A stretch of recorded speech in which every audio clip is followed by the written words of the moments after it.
ఇది మార్చాలి. పర్లేదు, వాళ్ళే ఉంటారు. అవును, ఈ రూమ్లో ఎవరో వస్తున్నారు కదా.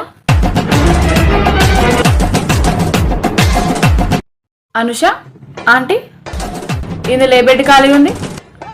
ఆ బెడ్ ఆంటీ. మరేంటిదంతా చెత్త చెదరం పరిచిపెట్టిరు? బెడ్ మీద అనుకుంటురా? ఎట్లా చూపెట్టా నేను వచ్చిన వాళ్ళకి? అంటే ఆ అమ్మాయి వెళ్ళింది. తీస్తాం ఆంటీ, తీస్తాం. ఎప్పుడు చూసొద్దని మళ్ళీ పోయినాకనా? తీరి పిల్లలకు నవారయ్య.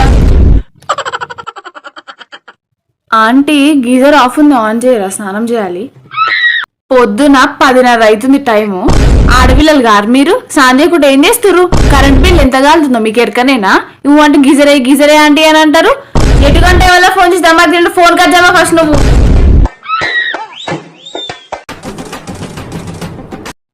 ఆంటీ కర్రీలు అసలు బాగాలేవు, కొంచెం మంచిగా చేయొచ్చు కదా.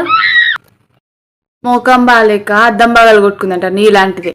నీ బక్కపానానికి తిండమే రాదు, మళ్ళా కర్రీ బాగాలేదు ఆంటీ అంట. ఎల్లమ్మా ఆంటీ, వైఫై రావట్లేదు మాకు. నీ ఫీజు డేట్ ఎంతమ్మా? కట్టినావా ఫీజు? కాల్ వస్తుంది ఆంటీ, ఇప్పుడే వస్తా. ఫీజు అనగానే దీనికి వైఫై వచ్చింది. జస్ట్ మిస్రా బాబు.